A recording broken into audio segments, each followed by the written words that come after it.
Everybody hear me okay? Everyone online? Perfect. All right. So thanks everyone for coming and welcome. My name is Adam Gibbons. I'm an assistant professor of philosophy here at Lingnan University, and I'm also a research fellow at the Hong Kong Catastrophic Risk Centre. And on behalf of us all here at the philosophy department and the HKCRC, I'm really excited to be with you today for our fireside chat about the ethics of war and peace. So I'll first introduce our two main speakers, and then I'll just say very, very briefly how the event will be organized, and then I'll let the main speakers take over. So first we have Professor Helen FROWE. So Helen is a professor of practical philosophy, and I hope I don't butcher this pronunciation, the Knut and Wallenberg Scholar at Stockholm University, where she's also director of the Stockholm Centre for the Ethics of War and Peace. If you're like Andrea and you've read a little bit about the ethics of war, you'll know how widely Helen has published in this area. So there are at least 8 books and edited collections so far, and I believe a 9th one forthcoming with Oxford University Press called Help. And what is it? It's I've lost my notes here. It's called Help, the Ethics of Rescue. The Ethics of Rescue, yes. This is what happens when you have terrible handwriting like mine. I can't even read my own notes. And of course, in addition to those 8 books and one forthcoming, there are dozens of articles on various topics in the ethics of war in top journals like Philosophy and Public Affairs, Philosophical Studies, Ethics, and I could go on, but it would require a large parchment or scroll-length document. We also are going to be joined by Lingnan's own Professor Adrian YEE. So Adrian is a research assistant professor here, and he's also, of course, a fellow at the Hong Kong Catastrophic Risk Centre. I know Adrian very well. He works on lots of very interesting topics at the intersection of AI and economics and politics, and he's published in very good journals like Philosophy of Science and European Journal of Philosophy of Science and so on. So they will be our 2 main participants this evening.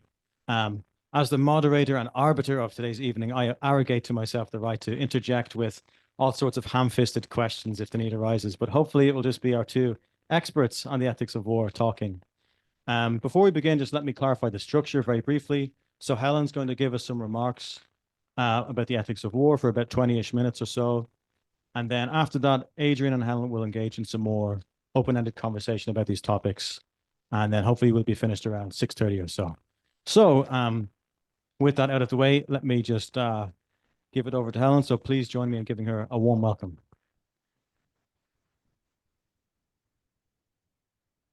Thank you very much indeed. Thanks so much for having me. I'm really looking forward to the discussion. So I'm just going to talk a little bit about some of the areas that I worked on in the ethics of war. So my work has partly concerned sort of theoretical questions about sort of the method of just war theory, or how we should think about the morality of war. Specifically the question of whether war is a kind of morally special domain with its own distinctive set of rules and principles, or whether we should think of war as sort of morally continuous with ordinary life. And so there's sort of 2 broad camps in this debate. So one, which is normally called the traditional view, endorses this idea of war as morally exceptional. And this is the view that's really sort of historically dominated writing on the ethics of war. It makes 2 central claims. So the first is that war is a relationship between collectives, so usually states, rather than between individuals. And the second is that we can't judge the morality of war by looking to our ordinary moral principles. And that's the exceptionalist claim that war has its own special moral rules. And these 2 claims are connected. So the fact that war is a relationship between collectives gives rise, it's said, to moral considerations that can't be captured by thinking about the individual people who make up the collectives. And we might support this view by thinking about, for example, the kinds of goods that are thought to give rise to a just cause for war. So the protection of a state's sovereignty, for example, so its sort of political territorial integrity, seems to invoke an essentially collective good. And of course, the fighting of war is mediated through large institutions, so most obviously the government, but also the civil service, the armed forces. And we might think that that also gives rise to distinctive moral phenomena that can't be judged by our normal moral principles. So Christopher Cutts, for example, argues that combatants have what he calls an essentially political permission to do violence that's grounded in their membership of the collective, so in this case, the state. So Cutts thinks that this permission can render permissible the infliction of harm and other actions that would normally be wrong. So he thinks that by serving the collective's will, the combatants are acting not really as individuals, but rather as agents of the state. And so therefore, when we assess the morality of their actions, we need to treat them not as individuals, but as agents of the state. And the idea that war is morally exceptional also, I think, stems in part from a view about sort of the kind of thing that war is, so the nature of war. So war basically consists in things that we normally think of as seriously wrong. So it just is about killing and maiming people in order to achieve some end. And because war essentially comprises these sorts of activities that we normally prohibit in ordinary life, we might well think that we can't judge war by invoking our ordinary moral standards. And traditionalists also often try to support their exceptionalist view by invoking the sort of the notorious fog of war, right? So the idea that the conditions of stress and uncertainty that characterize the fighting of war somehow make a moral difference to what combatants can be expected to do or required to do. So it's a key feature of the traditional view then that there's a sort of disconnect between the people who orchestrate wars, so the state, the government, and the people who fight them. So we get a kind of what Michael Walzer calls like a division of moral labor between politicians on the one hand and combatants on the other, where it's politicians who are responsible for like the overall justness of the war, the decision to fight the war, what's usually called the jus ad bellum. And it's combatants who are responsible for how the war is fought. And that's all the combatants are responsible for, what's normally called the jus in bello, so the fighting of the war, and the justness of how they fight. Now, although some traditionalists grant that combatants ought not to fight in like manifestly and egregiously unjust wars, they think that combatants are broadly permitted, indeed probably required, to defer to the judgment of their state about which wars ought to be fought. So on this view, combatants are kind of all in the same boat, irrespective of whether they fight for a just or an unjust war. So those questions about the overall justness of the war are kind of not really their concern or responsibility on the traditional view. That's the job of the state. And so we should just judge combatants by thinking about how they themselves behave. So a combatant who, say, targeted innocent civilians would, of course, act wrongly, irrespective of whether their war is justified. So that action would violate the in bello rules. But a combatant who only aims force at other combatants wouldn't do anything wrong at all, even if she's killing those combatants as part of an overall unjustified war. So it's perfectly possible on this view for combatants to fight an unjustified war justly. So in my work, I reject this traditional view of the ethics of war. So I think that the kinds of features of war to which traditionalists point just don't give states special permissions to do violence. So the fact that a group of people are acting as a collective can't give you a permission to do violence that would otherwise be wrong. The fact that your violence is political can't give you that kind of permission. Lots of violence is political, like genocide is political, but it doesn't follow, therefore it might be permitted. The fact that the group has some kind of internal structure or hierarchy, again, like the fact that we get together and organize ourselves in a particular way isn't going to make it permissible for us to do things that would, just because they're really organized about how we do them, is not going to make them permissible to do. So I reject the idea that there's anything about that it's possible for people to kind of within a collective to organize themselves and then kind of authorize each other to do things to other people outside the group that would normally be wrong. And I think if you reject that kind of picture, it's kind of hard to vindicate a lot of the traditional view. I think we should also be skeptical of the traditional argument that the activities of war are kind of alien to ordinary life. So what an ordinary life looks like, and therefore what's alien to it, just largely I think depends on where you live. There are lots of parts of the world in which people live their entire lives against the backdrop of, say, prolonged civil conflict and violent crime, where they don't have sort of recourse to the law or the protection of their state. I just don't think there really is a sharp distinction between war and ordinary life. It's much more of a spectrum. And yet the traditional view requires that there be a demarcation where the new moral principles for war, or the different moral principles for war, kick in. And I think if you can't really make that kind of, draw that kind of boundary between war and ordinary life, ordinary life is just more or less violent, is kind of the idea. And so you don't get this kind of binary, one set of moral principles for war and another for ordinary life. On the view I defend, it's just the same principles all the time. I also think that the fog of war conditions are not unique to war. So there's lots of various kind of non-wartime scenarios in which these kinds of conditions, the sort of pressures that combatants might be under, arise sometimes even to a fairly similar degree outside of war. So think about rescue workers who are acting in the aftermath of some kind of catastrophic natural disaster, an earthquake or something, or some kind of other, like a major terrorist attack, or trying to like manage an outbreak of serious disease. These people are going to be operating in really stressful, often very dangerous conditions, high degrees of uncertainty, a lot of time pressures. They're making life and death decisions. They've got to distribute resources in ways that say some people and not others. I think, you know, if you think about something, say like the aftermath of Hurricane Katrina in New Orleans, it seems like there's a, you know, you see the videos from that time. It's very much like a kind of warlike situation in terms of the conditions the combatants are in, but it's not a state of war.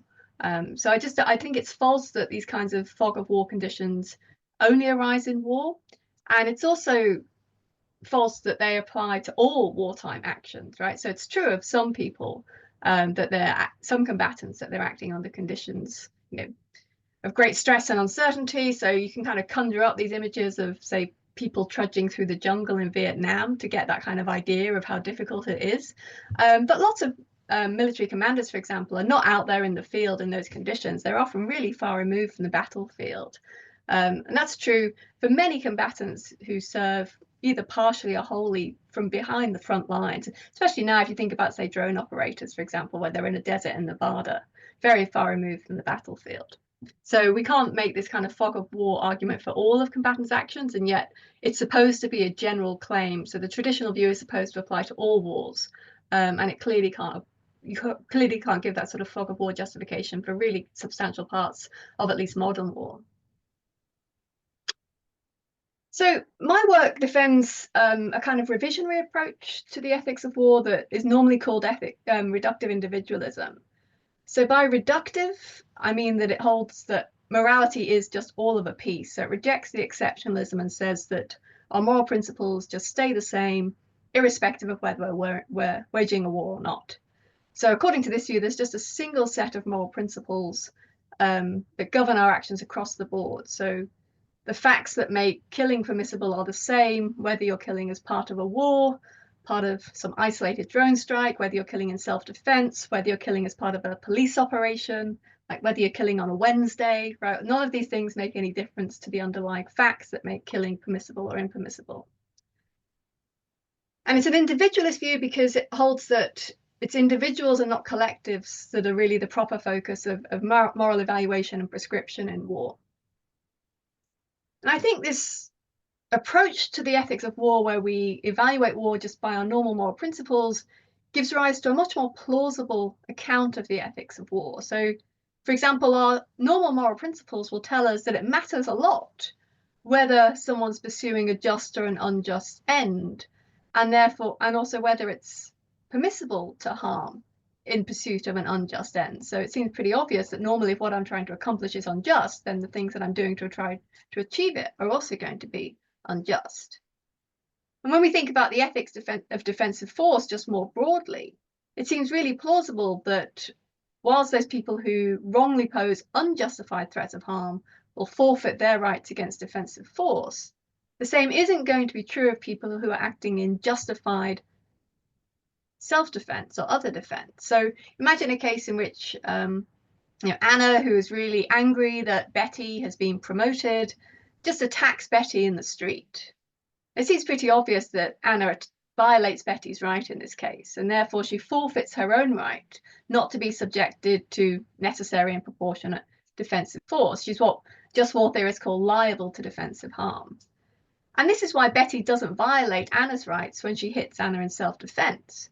So there's no moral equality here between Anna and Betty, sort of, grounded in the fact that, well, now they're both using force against each other. Rather, there's just a stark moral inequality, a clear asymmetry between these two people, because one of them is engaged in unjustified aggression and the other is engaged in justified defense. And so on this view, combatants are not all in the same boat. So combatants who are fighting on an unjustified war, so say Russian combatants who've invaded Ukraine, forfeit their rights not to be killed when they pose unjustified threats. But Ukrainian combatants who are just engaging in justified defensive force don't forfeit their rights not to be killed. And so, among other things, this means that Ukrainian combatants aren't legitimate targets of defensive force. There's nothing about engaging in the justified defense of Ukraine that's going to render those combatants' rights forfeit, and that could make it that the Russians don't wrong them by killing them. I think the much more plausible view, which is the view that the reductivist account vindicates, is that because their war is unjust, the Russian combatants just have no legitimate targets at all. They act wrongly whether they kill Ukrainian non-combatants or Ukrainian combatants. So I think it's a mistake to think, like the traditionalists do, that combatants can satisfy what's sometimes called the requirement of discrimination in war, so the requirement to discriminate between legitimate and illegitimate targets. So if discrimination is a moral constraint, it has to require discriminating between morally legitimate and morally illegitimate targets. And because just combatants, you say Ukrainians, aren't legitimate targets, the Ukrainians can't satisfy the requirement of discrimination because everybody that they try and kill is an illegitimate target. Now, a lot of my work is focused on the implications of reductivism for the permissibility of harming non-combatants in war. So I argue that when we think about the range of legitimate targets of defensive force, this shows us that people who are responsible for indirectly contributing to unjustified threats can be legitimate targets of defensive force. So again, I argue that this can make somebody liable to defensive force so that you wouldn't wrong them by using force against them. So I think somebody who, say, drives the car for a drive-by shooting or provides the weapons for the drive-by shooting, these people don't pose direct threats. They're not the ones doing the killing. But it seems pretty obvious that if the victim of the hit can save their own life only, say, by shooting the driver, then that would be permissible, even though that person's only posing an indirect threat. And I think that this kind of reasoning means that non-combatants can be liable to defensive force if they contribute to unjustified threats because their country is fighting an unjustified war. So, for example, if they're working in a munitions factory, providing other material resources for the war, so communications equipment or vehicles, parachutes, these kinds of things.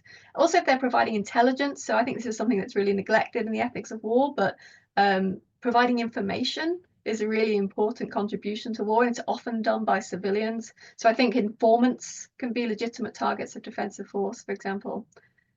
And I argue that this kind of liability isn't defeated by the fact that, say, the combatants always intervene further down in the causal chain to pose a direct threat. So I don't think intervening agency defeats liability, nor by the fact that the combatants make overdetermined contributions. The civilians make overdetermined contributions. So the fact that another civilian would have made the contribution had you not also doesn't defeat liability.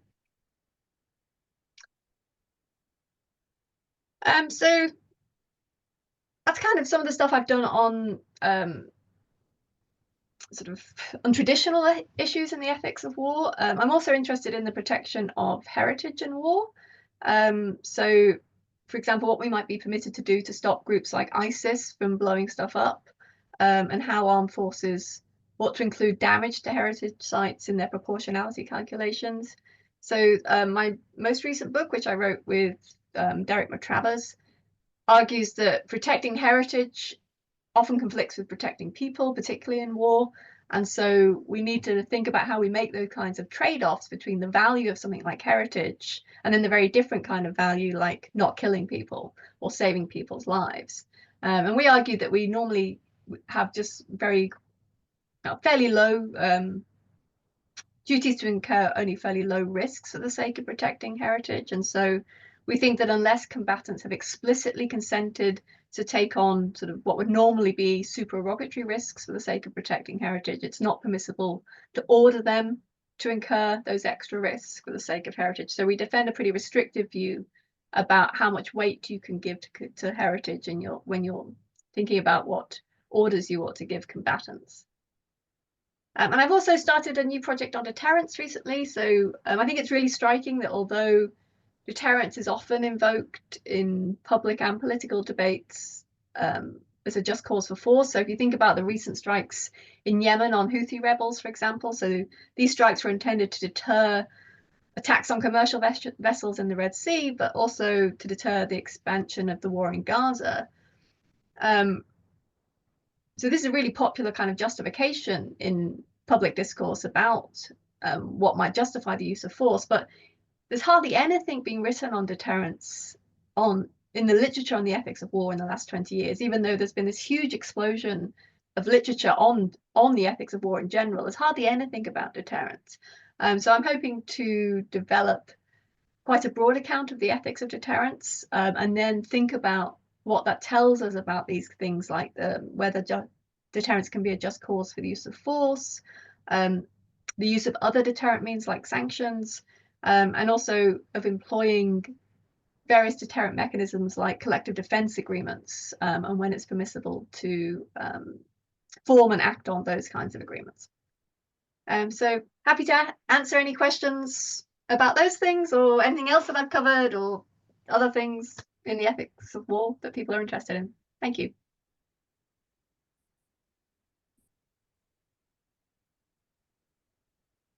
I can see you clapping, but I can't hear you. But Yeah, I was just going to ask, could you hear that? Can you hear me I now? could not. No. Oh. Well, I mean, you saw the clapping, and hopefully that suffices. So thanks very much for that extremely helpful, clear introduction to some of your thinking on these various issues. Now, I think what we'll do now is have a more open-ended conversation between Helen and Adrian, and I think Adrian will begin with some questions he has prepared. Hi, Helen. Can you hear me okay? Just want to make sure. I can hear you fine. Hi. Fantastic. Great. Thank you so much for a very comprehensive overview of not just your own research, but of some kind of basic aspects of the theory of military ethics for those who are less familiar. So I'm very personally sympathetic to aspects of what you describe as reductive individualism. I guess Jeff McMahon has a similar kind of view to yourself. So one thing I wanted to follow up on to begin is you described that there could be paradigmatic non-combatants who are nonetheless liable to attack. So some examples you mentioned are people involved in the industrial production of ammunitions or weapons or aspects of the supply chain. And I think one salient thing that really caught my eye as someone who's just recently published on counterterrorism and military intelligence stuff is you mentioned military intelligence analysts and officers in this kind of work that's part of the military apparatus. And I very much agree with you that military intelligence is absolutely critical to the conduct of war, whether it's success or whether it comes to the ethics of it. It intersects very acutely to questions of proportionality, distinction, necessity, et cetera. But I was just hoping you could speak a bit more to how you kind of see the boundaries of this. So consider, for example, scientists. So scientists are very active in the production of both the engineering of munitions as well as the creation of novel defensive and offensive technologies. Do you think in some sense that scientists might be liable to attack? So one example that one could give, this is not exactly in the context of full-fledged war, but maybe something just forced short of war. So you can consider Israel, for instance. So Mossad has been involved in the assassination of Iranian physicists about 5-7 years ago, something like this. I mean, it's kind of an ongoing program of theirs.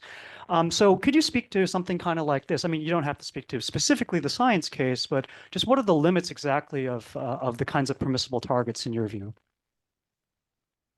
Thanks so much. So I'm interested in primarily people who are making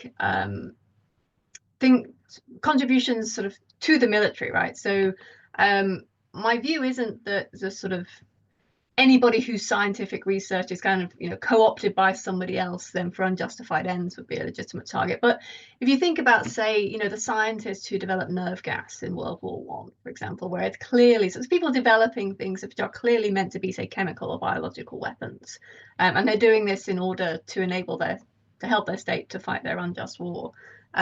I think people like that can be legitimate targets of defensive force.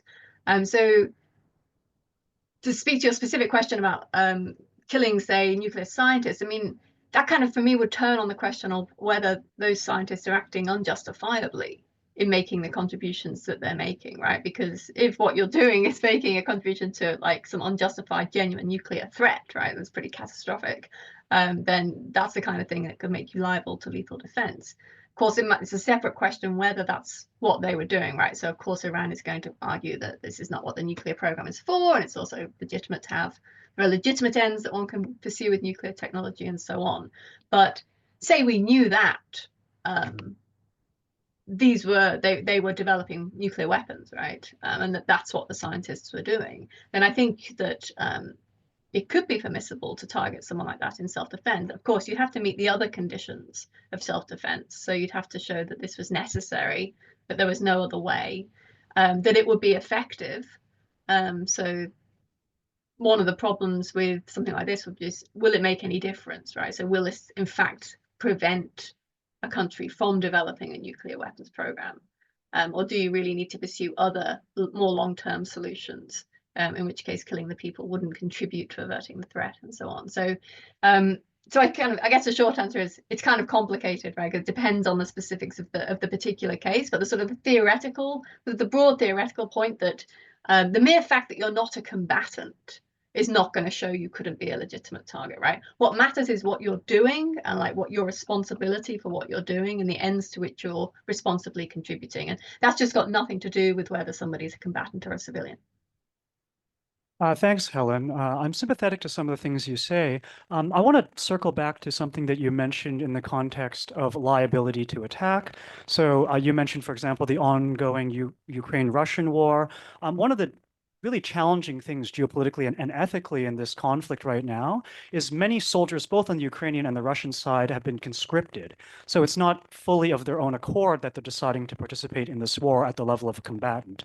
So in a case such as this, you mentioned there's a sense in which, of course, Russia's engaged in an unjust war, but in what sense is it still permissible to render liable to attack Russian soldiers who are themselves unconsensually conscripted as a result of the Kremlin apparatus currently in place? Do you think that kind of complicates matters by the mere fact that they were conscripted as opposed to voluntary service like in Canada or the United States if they were to engage in a war, for example? Could you comment a bit on this for us, please? So the fundamental thought would be something like, look, duress is not a defense of homicide. Like nobody thinks in ordinary life that if I, put a gun to your head and say, look, if you don't kill Adam, I'm going to kill you. That you would have some, nobody could, that Adam would not be permitted to kill you in self-defense, for example, right? That wouldn't render you a legitimate target of self-defense. Of course, he could also be permitted to kill me. But the fact that you act wrongly in sort of caving into that duress, certainly most legal systems around the world are going to hold you guilty of murder and would not take the duress to be a defense. So if we take that as a kind of seems like a fairly plausible view, I guess, to most people. My thought is then, well, the same is still going to be true in war. Of course, we can make quite a lot of room for excuses. And I do think that excuses and culpability could bear on something like, say, how much risk Adam might need to take in order to avoid killing you. So say there's something else he could do so he could, I don't know, say you're on a small cliff. And say if you were like fully culpable, we might think, look, he doesn't have to take the risk of, say, breaking both his legs or something like that. Maybe it's like a 50-50 risk. He'd be allowed to use defensive force against you. But, we might think, look, if he can see that you're only doing this because I've got a gun to your head, then maybe he should jump and just, it's bad for Adam that he's got to break both his legs, but the alternative is killing you, and you've got this kind of, this partial excuse. And so it could make a difference to things like that. But in a sort of more realistic wartime scenario, so it could, for example, bear on how much effort, say, combatants have to put into capturing rather than killing, right? Something like that. But fundamentally, it's not going to show that if lethal force is necessary, where necessary kind of takes into account those other alternatives and how risky they are, that they couldn't be liable to defensive force just because they've been coerced. Just because coercion doesn't mean that you can't be liable. Thanks for a helpful answer. I'm very sympathetic also to your view. I agree with you. In the examples you used, duress seems not a sufficient condition to render them not liable to attack in these circumstances. One thing I want to follow up on that you mentioned in your previous answer as well as this answer is the question of necessity. So necessity is a very tricky topic in military ethics because what appears to be necessary given one's subjective epistemic state at a particular time might be revealed at a later point in time actually to have been foolish. Maybe I was reasoning poorly, or intelligence was just totally mistaken, or they made certain gambles on certain strategies or tactics that were just, not reasonable given the evidence. What I think is really difficult about this sort of situation, so let's go back to, for example, the assassination of Iranian physicists. The question about necessity here, do you have like a modal account of like nearby possible worlds or something? How would you cash out notions of necessity that would be kind of relevant in these kinds of contexts? How exactly do you conceive of necessity in this case? That's a good question. And as you say, it's kind of a complicated question. So I certainly don't have a sort of very sophisticated, full-blown account of necessity in sort of respect of those sorts of questions. But I guess my sort of intuitive view is that necessity is kind of indexed to the defending agent's epistemic position. That raises in if it seems if all the evidence that I have tells me that, say, shooting you is necessary, like the fact that unbeknown to me there's a trapdoor under the rug and I could have made my escape but I don't know the trapdoor's there. Of course, from the sort of the god's eye point of view, killing you is not necessary, because here's this other thing, if I knew about the door I could really easily escape. But it doesn't seem like that's what we're trying to track when we talk about whether defensive force against you is morally necessary. What seems to matter is what I know, what my evidence is. And if I don't know about the trapdoor, then it seems like I get to say that killing you is necessary. I think that raises really interesting questions then about what third parties might be permitted to do. But again, I think my sense is that if I'm permitted, given my evidence, to use force against you, if it looks necessary, if my evidence is that it's necessary, then it wouldn't be permissible, I think, for a third party to kill me to stop me from unnecessarily killing you, right? Just because they know that it's unnecessary from their better epistemic perspective, that wouldn't be enough to make it permissible to kill me if you're, given that it seems necessary. Say you satisfy all the other conditions for liability, and then it seems to me that killing you is necessary. I see. So if I were to kind of turn the discussion in a slightly novel direction here, so what we're seeing a lot now in warfare is the usage of autonomous weapons and also kind of extended military technologies. By extended, I mean it's not so much classical warfare in which one has a set of weapons and tools, and I mean there's degrees of long range, etc. But what we now have is like truly long range in the sense that, as you mentioned, you have drone operators out of the deserts of Nevada, or famously the Ramstein Air Base in Germany, or the U.S. has in the Horn of Africa, et cetera, operations. So my question for you is that when it comes to this question about self-defense, I agree with you that in context of military ethics, it is permissible to defend oneself against an enemy combatant out of self-defense, but this becomes a lot more difficult when we consider things like drones. So the usage of drones, for instance, is if you're sitting in a desk in Nevada and you're operating a drone and you're engaged in a conflict, let's suppose in some faraway place, you're not exactly acting out of self-defense because there's no plausible way that supposing that the battlefield is actually far external to the United States, continental United States, there's no way that you could be attacked by any bullet or ordnance or missile because the battlefield is so far away from you. So you as a drone operator can be using a drone thousands of kilometers away, attacking and bombing enemy combatants. But in what sense can that be justified if you yourself are not, you might be liable to harm, but there's just no way you could in practice be harmed given you're thousands of miles away. And this is a point that's discussed in the political science literature. So Paul Kahn, for instance, at Yale, has written a lot about this issue.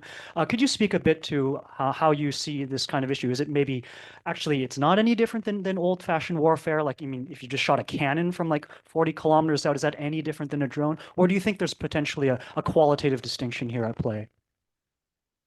Thanks. So I guess no is the short answer. I don't think drones raise really any interesting ethical issues, like distinctive ethical issues. So it's never been true that what justifies killing in war is primarily self-defense. It's always primarily been other defense.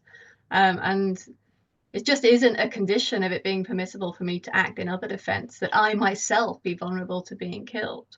It would be weird to think that it was. So what makes it permissible for a drone operator, say, to kill somebody is facts about the person that they're killing, facts about what that person has done and what that person is responsible for. It's got nothing to do with whether or not the drone operator can also be killed. Like, that just wouldn't be a fact that could bear on the permissibility of killing another person. So I've always found Kahn's work really baffling. It seems to me to just reflect a really kind of basically mistaken understanding of what justifies killing. What justifies killing a person is not being vulnerable oneself to being killed. It doesn't have to be a fair fight, right? If you're say again, sorry, just a very violent day today, obviously. But say you're wrongly attacking Adam. Right, and I'm sort of up in the back row of the lecture hall, completely concealed, and the only way I can save Adam's life is by shooting you with my brilliant sniper skills. It's not like I've got to jump up and sort of draw attention to myself first and like give you a chance to shoot me, because otherwise it's not fair. Right? It doesn't need to be fair. It shouldn't be fair. It's better if it's not fair in that sense, right? Because it's better if people who are acting in justified defense can't also be killed.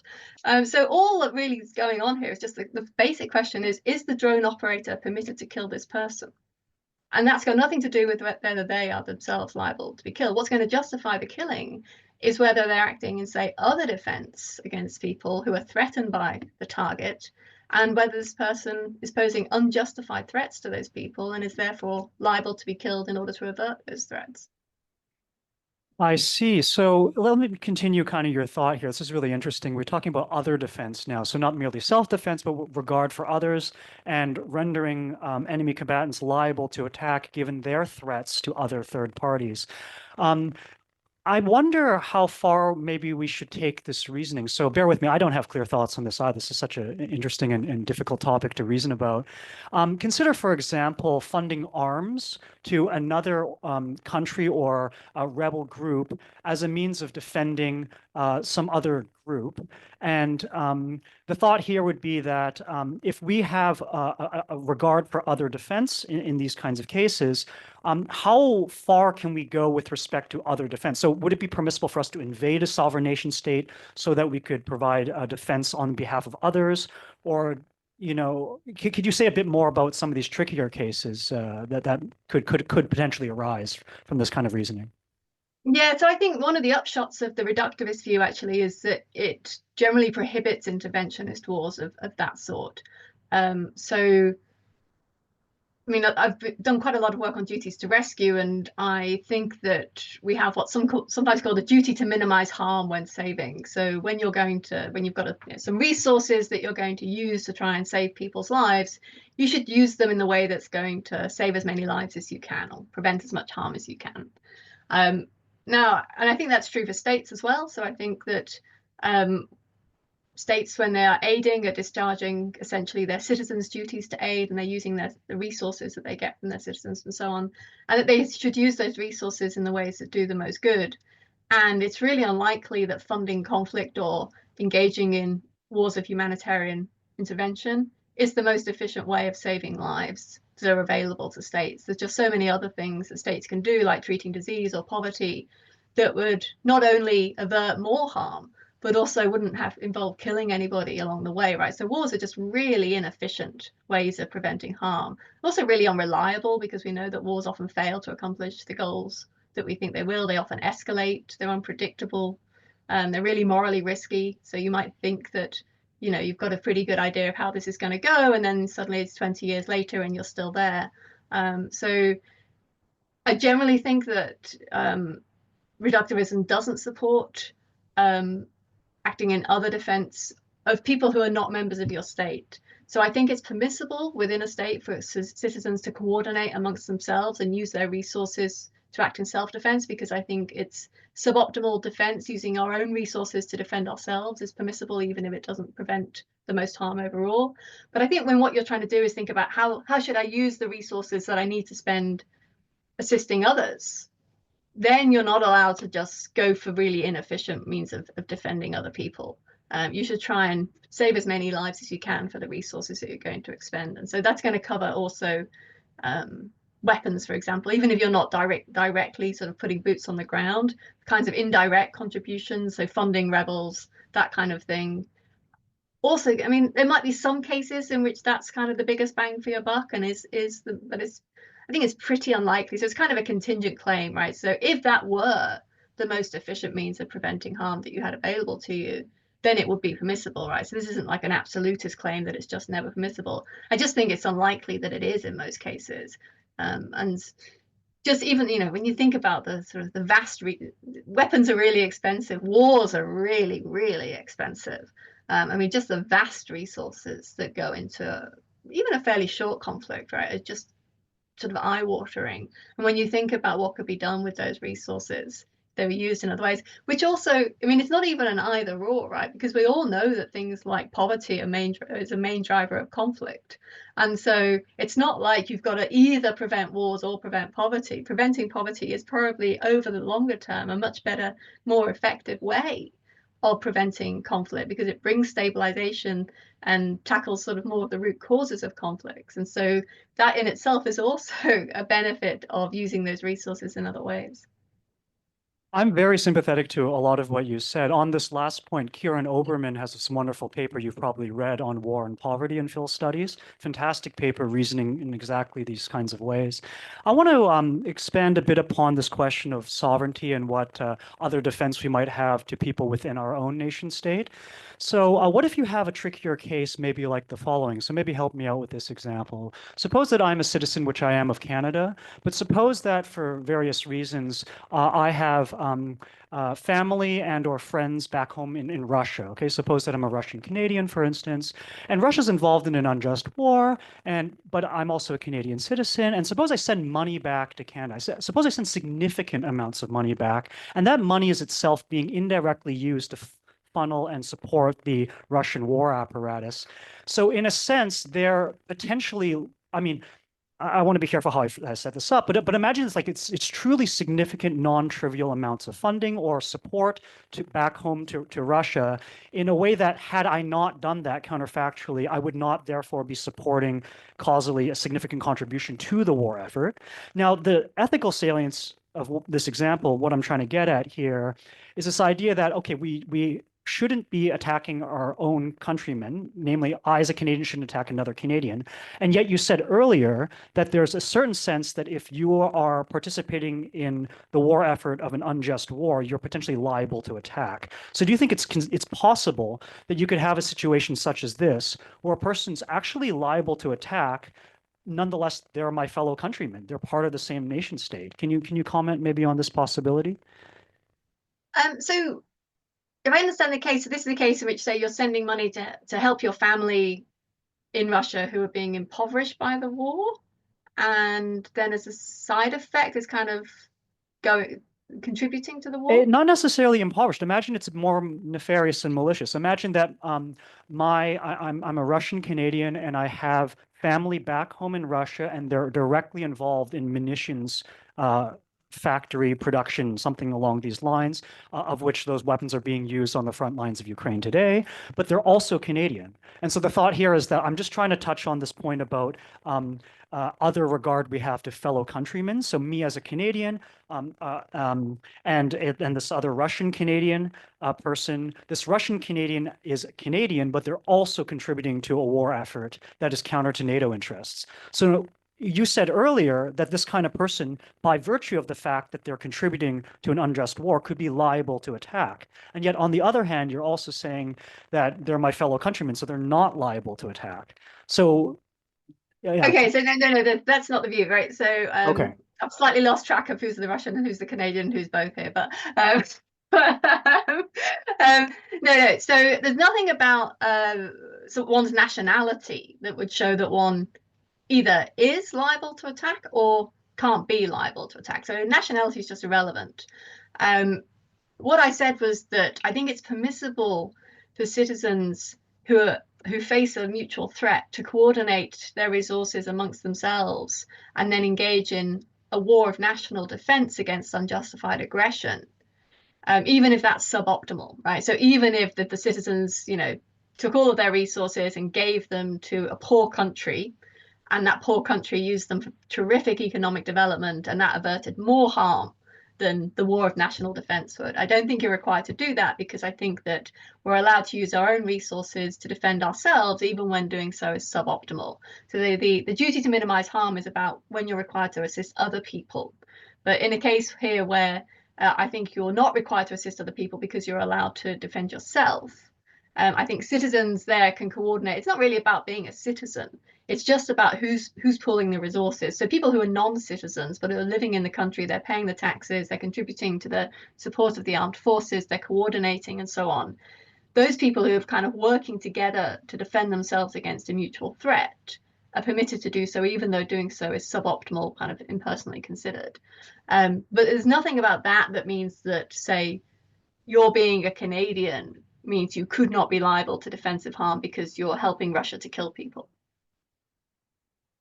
So let me try to expand and just make a bit clearer the idea here. So I hear you on what you just said. So what I'm saying is you could have a Canadian citizen who has Russian relatives back home. Russia's against Canada, clearly. And yet you as a Canadian citizen are sending money back home that is being used to fund an unjust war. Is that fellow Canadian to me? So there's this Russian guy in Toronto who's doing this, imagine, okay? Is this guy maybe not directly liable to attack, but is this person someone maybe we should put in jail or something if they're funding a war effort internationally? Like, what I'm trying to get at here is that I agree with you that a person's nationality is not particularly relevant to whether they're liable to attack, but I do see a potential tension, and I just want clarification here on this idea of other defense. So the thought here is that they're my fellow countrymen because they're also Canadian, but they're also involved in a war effort on the exact opposite side to me, namely they're supporting Russians who are themselves attacking Canadian interests, for instance. So that's the kind of question I have for you is you can have kind of, given the intersectionality, so to speak, of people's social categories, I can be a Russian but also a Canadian. And in that case, how do we deal with these more complex cases where people don't actually have clean allegiances to various nation states in this regard? I mean, again, allegiances and sort of these things are just not going to be relevant to whether this person is allowed to do what they're doing and what we can do to stop them. So there could be lots of reasons why, for example, Russia's not permitted, say, or Ukraine, say, is not permitted to. So you imagine the Ukrainians thinking, you know, can we take this person out because they're contributing to Russia's war? And there can be lots of reasons why they're not permitted to do that, like moral reasons, set the law aside. So, you know, it might be that they could never kill this person without causing disproportionate collateral harm because they live in the middle of Toronto, say, in your case. So the mere fact that somebody's sort of liable to defensive harm isn't going to mean that it's all things considered overall permissible to attack them. But the fact that somebody, I don't think there is a kind of moral tension sort of grounded in the fact that this person has sort of dual nationality or dual citizenship, in terms of whether or not other Canadians, what other Canadians are entitled to do to that person. So most countries will have laws, for example, about, say, sending money to Russia at the moment. So companies would have sanctions, for example, on whether they can invest in Russian arms companies, right? And it could be that someone like this is breaking Canadian law by investing in, say, a Russian munitions factory, if that's what they're doing. But there's sort of this separate questions about what particular states want to do to citizens who are contributing to unjust wars elsewhere, and that would probably just depend on what the particular laws say about what you're allowed to do. But as a moral matter about liability to defensive harm, none of those things are really going to be important. Still, there's going to be the case that what matters is whether this person is acting unjustifiably and doing what they're doing, and whether harming them would be necessary, proportionate, and effective at averting the threat to which they're contributing. Okay, that answers the question. That's a lot clearer to me, how you kind of see these things. So another direction I want to take the conversation in is the question about funding. So I totally agree with you. Wars are incredibly expensive. I mean, I think some estimates of 9/11's damage was, half $500 billion plus of damage, but it only cost bin Laden maybe $50 million to conduct 9/11, for instance. And obviously, there's a cost to civilian death toll, to so many things involved in the invasion of Iraq, Afghanistan, et cetera. So one question I have for you, though, is the funding question. So right now, there's a lot of funding that's being spent to Ukraine, for instance. So I'm Canadian. I come from Canada. Canada, for quite some time, past 15 odd years, has been providing weapons to Saudi Arabia. In the later period of the Stephen Harper administration and earlier in the Trudeau administration. Do you think that nation states have an obligation to be providing weapons as a form of other defense for victims of unjust war, so in this case of Ukraine, for instance, or do you think that's super erogatory? We're going above and beyond our duties to provide support to these kinds of countries. So I think if it's justified to assist Ukraine, it's because of worries about the broader threat that Russia poses.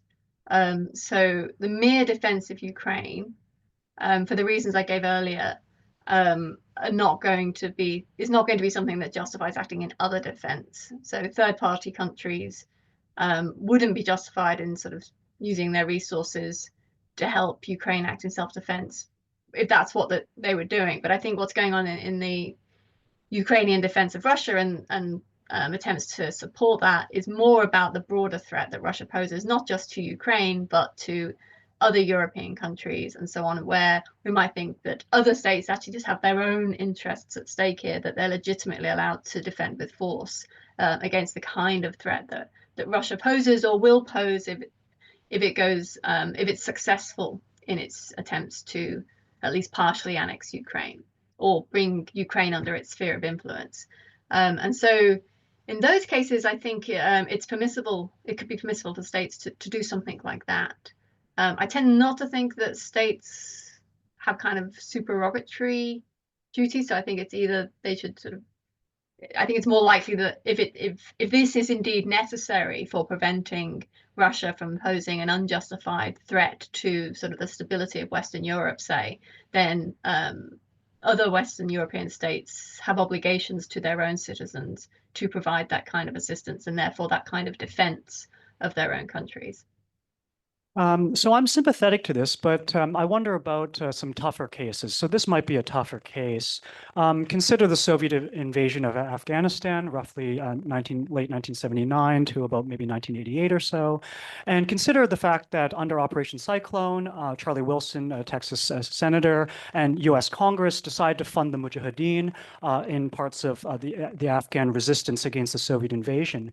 And unfortunately, one of the consequences of this, as you're probably familiar with, is that during the Afghan civil war that happened in the early 1990s, a lot of human rights abuses were committed by using these weapons and funding of people like Gulbuddin Hekmatyar, et cetera, in the period of the Afghan civil war. So you have a case in which it seems justified because Russia's in an expansionist policy to defend a country against a Russian expansion in this case. But yet these weapons were eventually used to commit human rights abuses against Afghan people themselves, et cetera. So what do you think about a tougher case like this, where it's not so clear how we do the calculus in these cases?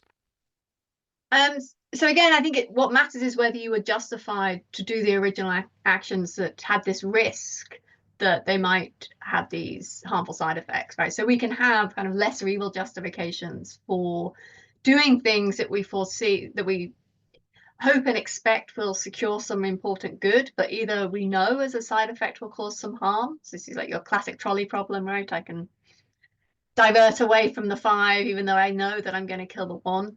And I have lesser evil grounds. But also we can have lesser evil justifications for risky actions, right? So if it's the case that providing these weapons was justified, despite the fact that we could see the risk that, of course, they might later be used to perpetrate unjustified harms, then the fact of having done this wouldn't make the suppliers liable to defensive harm, in my view. So I think that justification defeats liability is the sort of cool philosophical slogan for this, where if you have an objective justification, like a lesser evil justification, then you're not liable for the harms that you sort of risk or cause. But if it was unjustified to begin with, then of course this could be something that you're liable now to try and prevent, right? So if I divert a trolley away from one person to where it's going to kill one, and my doing so was therefore unjustified, then I am liable to be killed by the person I'm now going to harm in self-defense because I was unjustified in diverting the trolley towards them. So the fundamental question will be whether it was justified in the first place to risk these kinds of harms. Thanks for a sophisticated answer. Adam, you want to jump in here, please? Yeah, so I think, so I think we only have a little bit less than 5 minutes left. So I think, if you don't mind, I now abuse my right. Please, Adam, privilege please ask as Helen the moderator. No, firstly, thank you both for this super interesting conversation. It's been very informative. I thought I'd very quickly ask a question that's been on my mind recently because I've been talking with some students about things like tariffs and sanctions and so on. And the way I think about relationships between states is that you can array these sorts of relations on a spectrum. So on one end, you have this completely peaceful cooperation, trade, treaties, and so on. And then on the other end of the spectrum, you can have this total war where all of the resources of each state is being mobilized and they're trying to get at each other, so to speak. And then, ethics of war understandably focuses more towards that end of the spectrum. I mean, it's the ethics of war, right? But I just sort of think it's interesting to think more about how these various principles might apply to not necessarily violent actions, but still somewhat belligerent things that fall short of war. So when I think about one state sanctioning another or imposing retaliatory tariffs and this sort of thing, I was going to ask Helen and maybe Adrian as well, if you want to jump in, if we've got time. What do you think about what the ethics of war can tell us about these sorts of actions? Well, of course, for me, the ethics of war is just the ethics of ordinary life. So there's no sort of so I always want to resist this idea. It's quite trendy at the moment when people say I'm going to take the ethics of war and apply it to sanctions, or I'm going to apply it to some other rebellion or protest, or something, as you say, almost sort of the spectrum of resistance, we might call it. So that's a kind of fundamental confusion in my view, right? Because there is no ethics of war that's over here that then you kind of apply to some other topic. The ethics of war is just this ordinary ethics, because there's only one set of moral principles. And so the question is then just like, given the moral principles that we have, what should we think about these cases? We don't need to have special war principles to understand the ethics of tariffs or sanctions, right? We're just going to have familiar moral principles about, for example, who's liable to be harmed, the morality of using people. So this is one of the worries that comes up in the deterrence literature a lot, and often sanctions and things are intended to deter, that you're harming one group of people, maybe to deter another group of people. This could be true in the sanctions case, that you might, depending on how targeted your sanctions are, so if they're just general sanctions, then that might harm your population at large, and we might think those people are not liable to harm because they're not responsible for the sort of the wrongdoing that we're trying to deter. And then you're using harms to those people to try and deter the leaders from doing things. So it's kind of doubly wrong in that not only do they suffer the deprivations because of the economic consequences of the tariffs or the sanctions, you're also using those harms, you're treating those people as tools then to affect the behavior of others. But these are just really familiar moral principles about using and harming and liability. They're not special principles about war, and that's why we can very easily use a lot of the sort of the philosophical work that's been done in the context of war by people like Jack McMahon and Victor Tadros and so on, which is really just basically really good moral philosophy. It just happens that a lot of this has taken place in the context of thinking about war, but it's just really good general moral philosophy with lots of really sophisticated reasoning about sort of deontological principles, doing and allowing, ways of harming. And that can tell us, I mean, it's kind of what my project on deterrence is going to be about. Hopefully that can tell us quite a lot about how we should think about these things like sanctions. Yeah, thanks very much. I think we're out of time. So, oh, I'm sorry. Do we have time to hear? Sorry, that's my fault. Sorry. Should we? Maybe one more little addition, and then we wrap up. Sure.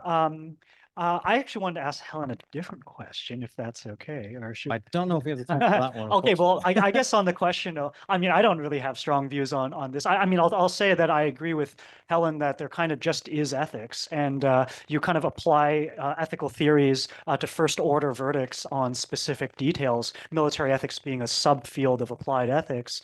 I'm very sympathetic to the revisionist school. I think people like Michael Walzer, et cetera, are mistaken to make these distinctions between, yeah, so that would be my simple take on this. When it comes to tariffs and things like this, much trickier, right? Because you can enact a lot of damage through tariffs, as we see. I mean, I'm a Canadian right now receiving 25% tariffs on steel and aluminum, all sorts of things as a result of Donald Trump's policies. And those effects can be rippling, right? I mean, the one thing that makes non-violent, significant foreign policy decisions such as this, particularly difficult from a proportionality perspective, is that their effects are so temporally distributed. You know, it's one thing to kill people. That obviously has a significant impact on generations and on the pain and suffering of people for extended periods of time. But economic policies are really long lasting. You know, it can lead a country into a serious recession or a depression. That itself can affect lives, et cetera.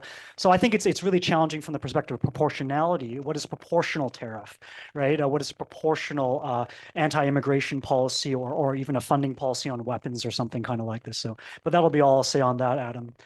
Yeah, thanks so much for the question. Yeah, thanks very much. And thank you, Helen, for your answer as well. I think we're about out of time. So once more, on behalf of the Philosophy Department and the Hong Kong Catastrophic Risk Centre, I want to just thank both of our speakers. So maybe you can hear this applause this time, Helen.